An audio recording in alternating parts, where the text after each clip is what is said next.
Attention, Madridistas. Transfer market bombshell.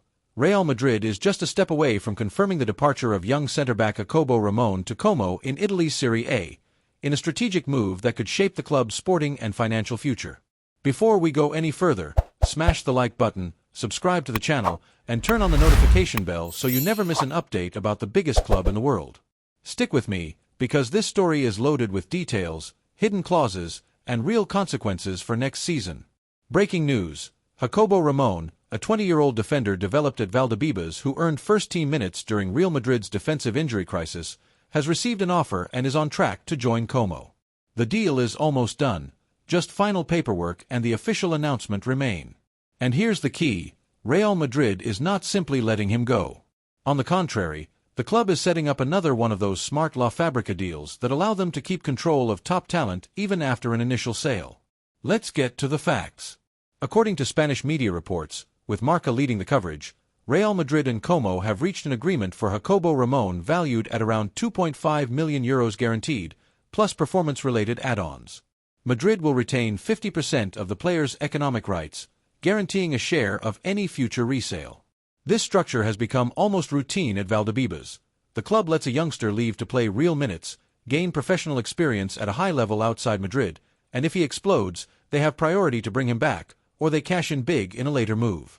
That's long-range asset management. And there's another layer to it.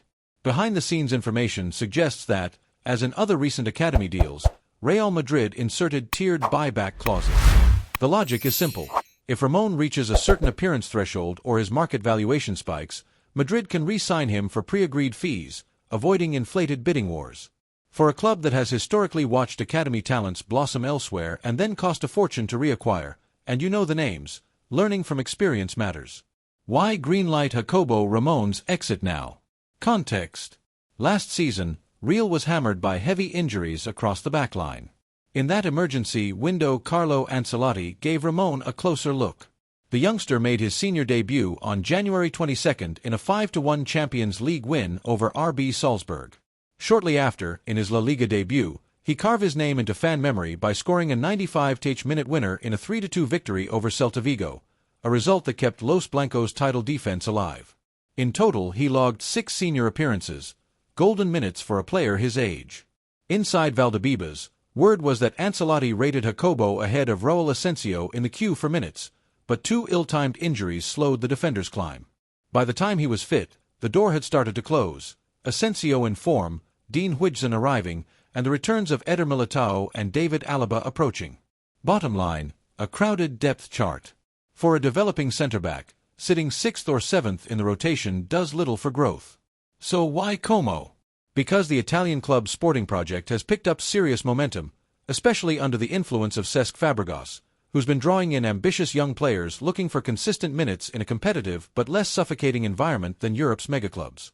Jacobo Ramon would follow a path taken by others choosing to grow under Fabregas' vision, names like Asane Diao, Sergi Roberto, Alex Valle, and former Castilla teammate Nico Paz.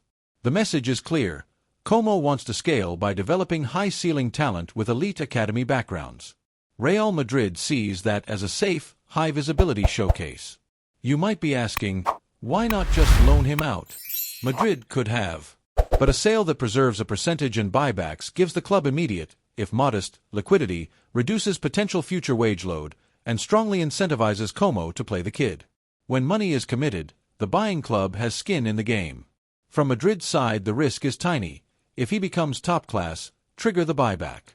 If he turns into a major market target and is sold on, 50% flows back to Madrid. Financial intelligence, plain and simple.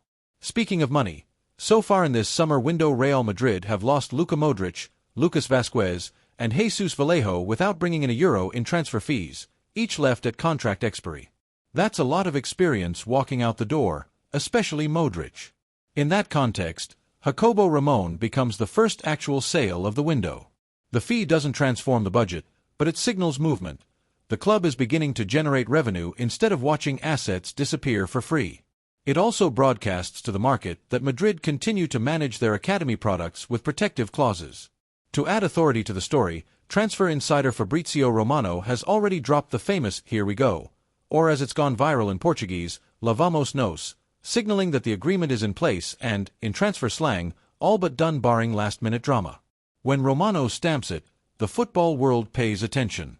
So expect an official unveiling soon, likely complete with a welcome video packed with tackles, interceptions, and yes, that clutch goal against Celta. What's the immediate sporting impact on Real Madrid of losing Jacobo Ramon? In projected minutes, maybe not massive, he profiled as a rotation piece.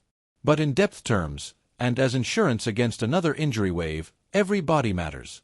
The core centre-back group should rotate among Eder Militao, David Alaba, Antonio Rudiger, and the newly integrated Dean Huijsen, with Asensio as additional cover.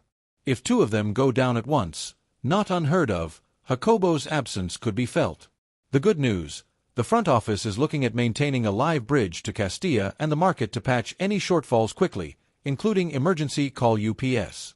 And what does this move mean for Como? They're getting a young defender schooled tactically at the highest level and used to training daily against arguably the most talented attacking unit in world football. He also arrives with competitive credibility, Champions League minutes, a match-winning goal in La Liga. From a marketing angle, it's gold. Madrid fans track their academy kids across Europe, which boosts Como's international visibility. Quick pause. Enjoying the video? Drop a like, it helps us a ton. And if you're new here, subscribe now. We've got daily transfer updates, behind-the-scenes stories, tactical breakdowns, and of course, everything Real Madrid.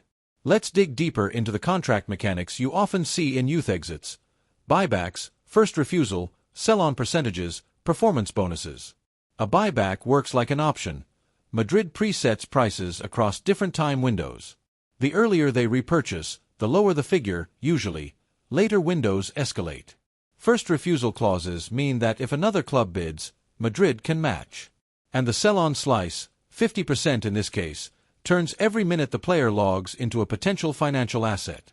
If you follow La Fabrica closely, you know this template is taking hold because it balances the need for experience with value protection. Now, let's turn to a subject that hits every Madridista in the heart: the void left by Toni Kroos. It's been a full year since the German maestro hung up his boots, ending his career after Germany's elimination to Spain in the Euro 2024 quarterfinals. He walked away at an elite technical level, a rare choice for players of his stature, and that only deepened the emotional impact.